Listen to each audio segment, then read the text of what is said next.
One board हुकूमत पंजाब करना चाह रही है, हमारी हुकूमत पंजाब से ये गुजारिश है, ये निगरान हुकूमत ने एक इशू चलाया था, आप एक दफ़ा हमारे साथ मुज़ाकरात कर लें बैठकर। ये एक नामुमकिन काम है, इससे तलबा और तालबात, उनके वालिदैन, अवाम उन्नास बहुत परेशान होगी।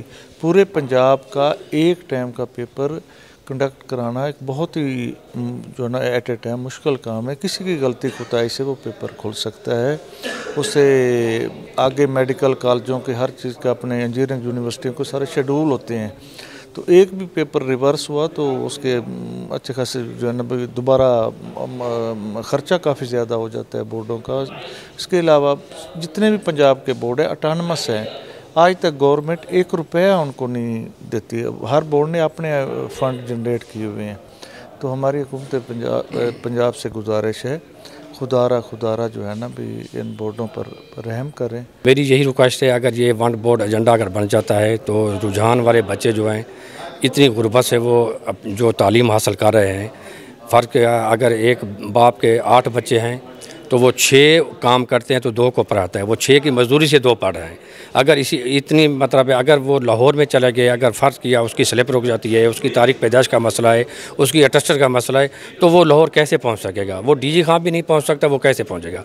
तो मेरी हुकूमत से यही रिक्वेस्ट है, इस पर नज़रसानी की जाए। जिस तरह ये चल रहे हैं, ये कोई गवर्नमेंट पे बोझ नहीं है, ये खुद अपना फ़ंड जनरेट करते हैं और ये चल रहे हैं। ये वन बोर्ड एजेंडा जो गवर्नमेंट करना चाह रही है, अगर बच्चों को लाहौर जाना पड़ेगा तो इतने तो लोगों के पास पैसे नहीं हैं, क़ुव्वते ख़रीद वैसे कम हो रही है लोगों की, तो वो लाहौर कैसे जाएंगे? अगर यही काम करना था इन्होंने तो फिर ये जनूबी पंजाब सेक्रेटेरिएट क्यों बनाया था, जिसका एक सेंटर बहावलपुर में रखा है, एक मुल्तान में रखा है। तो हमारा तो मरीम नवाज़ साहब से यही मुतालबा है कि वन बोर्ड एजेंडे के इशू को फौरी तौर पर ख़त्म करें और फौरी तौर पर जो है ना डिवीज़न लेवल पर जो बोर्ड बड़े अच्छे तरीके से काम कर रहे हैं, एस्टेब्लिश तरीके से काम कर रहे हैं, उन्हें सुकून से काम करने दें। ना तो गवर्नमेंट से हम कोई पैसा लेते हैं, हम अपना ही फ़ंड जनरेट करते हैं, और इन्होंने गवर्नमेंट अदारों की फ़ीसें भी माफ़ की हुई हैं। इसलिए मरीम नवाज़ साहबा जो अभी वज़ीर आला बनी है, उनसे रिक्वेस्ट है कि फौरी तौर पर इसको ख़त्म करें। पहले तो सबसे पहली बात ये है कि नॉन इलेक्टेड गवर्नमेंट ने आके हमारे ऊपर हमला किया है, हमारे एम्प्लॉइज़ पे, हमारे लोगों के ऊपर, जिनको ये नहीं पता कि अब ये देखें, ये जो इलेक्टेड गवर्नमेंट आई है, इसने आते ही सबसे बेहतरीन जो पहला फ़ैसला किया है ना, वो देखें राशन की तकसीम का। इन्होंने डोर टू डोर स्टेप पे पहुँचाने के लिए इक़दामात किए हैं, उस पर कमिश्नर साहब को बाउंड किया है, तमाम वो इस साइड पे जा रहे हैं। जबकि नॉन इलेक्टेड जो गवर्नमेंट थी, जिनको नहीं था पता कि आवाम को किस तरह फैसिलिटेट करना है, उन्होंने आके इनको शब खून मारा है हमारी आवाम के ऊपर।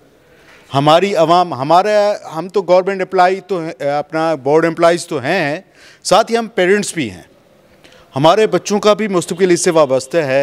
अब हम डीजी खान शहर से के रहने वाले हैं, इसी तरह हमारे रुझान हो गई, अपना करोड़ हो गया उस साइड से, तो एक बहुत बड़ा इलाका है हमारा, जहाँ पे ना तो नेट की सहूलत है और ना ही बहुत इंटरनेट वहाँ इस्तेमाल करना आता है लोगों को।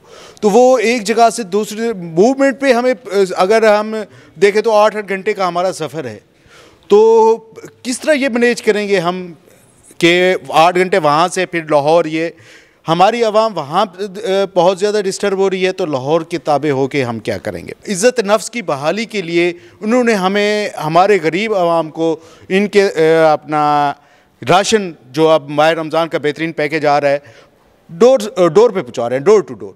अगर ये हमारी आवाम से ये फैसिलिटी कैसे छीन सकते हैं? ये भी तो गरीब हैं। मरीम नवाज़ साहबा इस तरह का कोई इक़दाम नहीं करेंगी, मुझे यकीन है।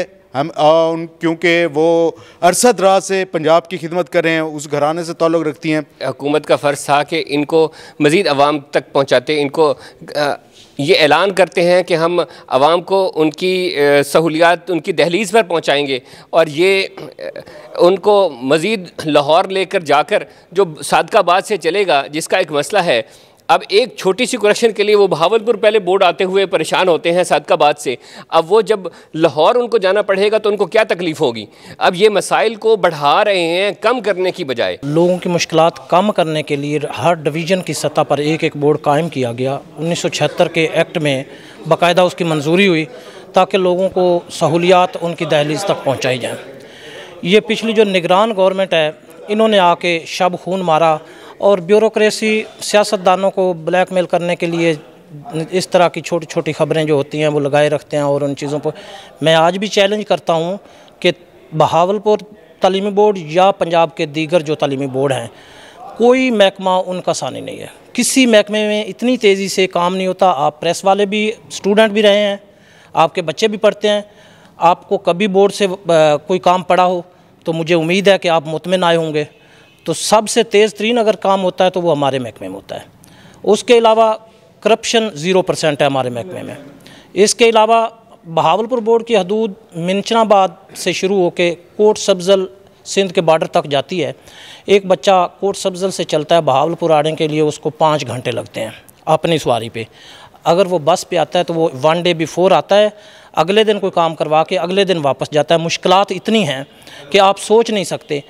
जहाँ तरक्की का ये दौर पूरे पाकिस्तान में, दुनिया में है, तो हमें जनूबी पंजाब वालों के लिए बहुत सी मुश्किलात हैं। हमारी आमदनी इंतहाई कम है, हमें तो मज़दूरियाँ भी नहीं मिलती, कोई इंडस्ट्री एरिया नहीं है जनूबी पंजाब में। बहावलपुर डिवीज़न में मास व 2-3 मिलों के कोई मिल नहीं है जहाँ लोग मज़दूरी कर सकें।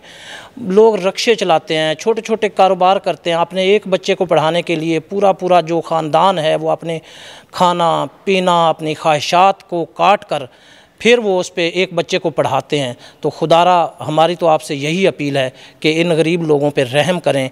और एक नॉन इलेक्टेड जो गवर्नमेंट थी, निगरान हुकूमत, जिसको इसके बारे में किसी किस्म का कोई पता भी नहीं था, उसके मंसूबे लेकर मुझे उम्मीद है कि मरीम नवाज़ साहिबा आगे नहीं चलेंगी ये चीज़ें लेके। वो एक अवामी हुकूमत है तो ज़रूर अवाम का ख्याल करेंगी और उनको अवामी जो खिदमात हैं अवाम की दहलीज़ तक पहुँचाएँगी।